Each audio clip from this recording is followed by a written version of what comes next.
इस बार दिल्ली का वोटर होने के नाते आपके क्या मुद्दे होंगे जब आप वोट डालने जाएंगे? हमारा मुद्दा सबसे बड़ा मुद्दा ये है कि दिल्ली एक पूर्ण राज्य होना चाहिए।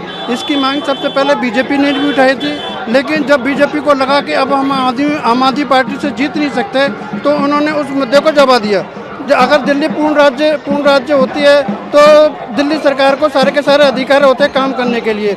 अब जो थोड़े बहुत अधिकार थे भी काम करने के लिए, तीन अधिकार थे, जिनमें जो सेंट्रल गवर्नमेंट के थे, बाकी सब दिल्ली के। अब इन्होंने क्या करा कि ऑर्डिनेंस पास करके दिल्ली सरकार के सारे के अधिकार दिल्ली उसको एलजी को कर जगह दी। अब सीएम जो है वह हाथ करे, वो न वो किसी की पोस्टिंग कर सकता है, न किसी का ट्रांसफर कर सकता है, न कोई काम सकता है। हर काम के लिए एलजी के पास जाओ साइन के लिए। एलजी साहब क्या करते हैं, उस फाइल को दबा के बैठ जाते हैं महीना। अब ये समझ लीजिए कि 800 से ज़्यादा फाइलों को 2.5-3 साल तक ये दबा के रखे। दिल्ली सरकार का सारा काम इन्होंने ठप कर दिया। हर चीज़ में अड़ंगा लगाना। कोई भी काम हो हम नहीं करते जी।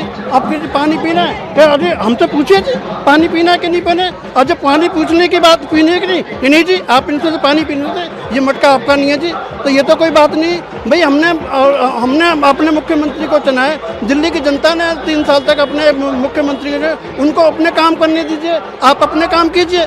अगर मुकाबला करना है तो दिल्ली सरकार से मुकाबला कीजिए, सरकार से क्या मुकाबला कीजिए कि भाई आप ये काम कर रहे हो, हम आपसे बेहतर काम करके नहीं देंगे, हम आपसे बेहतर काम करके नहीं देंगे। दिल्ली सरकार ने इतनी सारी सुविधाएं दी हैं। इन्होंने क्या करा, 350 का 450 का सिलेंडर आता था, उस पर 150 रुपये की सब्सिडी लगाकर 300 रुपये के सिलेंडर को, और आज वो सिलेंडर 1150 रुपये का कर रहा है। मेरा बीजेपी वालों से खुला चैलेंज है कि ठीक है, हम अरविंद केजरीवाल का वोट देते हैं, हम अरविंद के वोटर हैं, हम अपने मुद्दे के वोट देते हैं। आप उनके खुले चले, आप मोदी जी से बोलिए कि मोदी जी हम आपको वोट देने, आप हमें 450 का सिलेंडर देते, दिखाते बताओ, करके दिखा देंगे। महंगाई और बेरोजगारी मुद्दा आप मानते? हमारे मुद्दे यही है कि हमारा मुद्दा एक विकास के मुद्दे पर बात करें। अरविंद केजरीवाल जी ने जो भी वायदे किए हैं वो सारे के सारे उन्होंने वायदे किए। अच्छा, स्कूल बनाने की, महंगाई की, वो सब चीज़ को उन्होंने काफ़ी तो उन्होंने कंट्रोल किया हुआ है।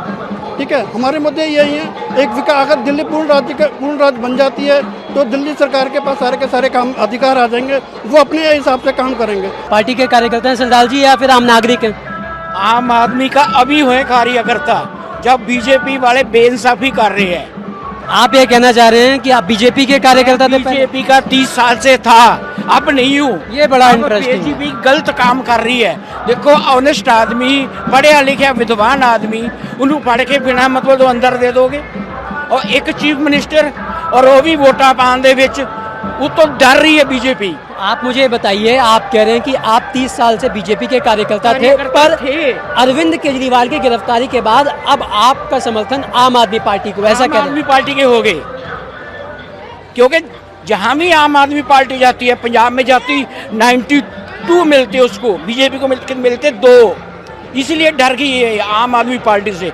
गुजरात में 13% वोट मिली है आम आदमी पार्टी को, 4 एमएलए बने, और वहाँ पे गोवा में 2 एमएलए बने इनके, और पता नहीं कितने काउंसलर बनते जा रहे। ये वेरी फेमस आदमी हो रहे हैं, वेरी ऑनेस्ट और वेरी फेमस आदमी है, इसलिए बीजेपी डरी है, तो इससे डरी है। बीजेपी का साथ फिर आपने क्यों छोड़ दिया एज अ कार्यकर्ता? जब गलत काम करेगी, बेइंसाफी करेगी, तो हम बीजेपी का साथ छोड़ेंगे ही ना। क्या उसके साथ कैसे रहेंगे फिर?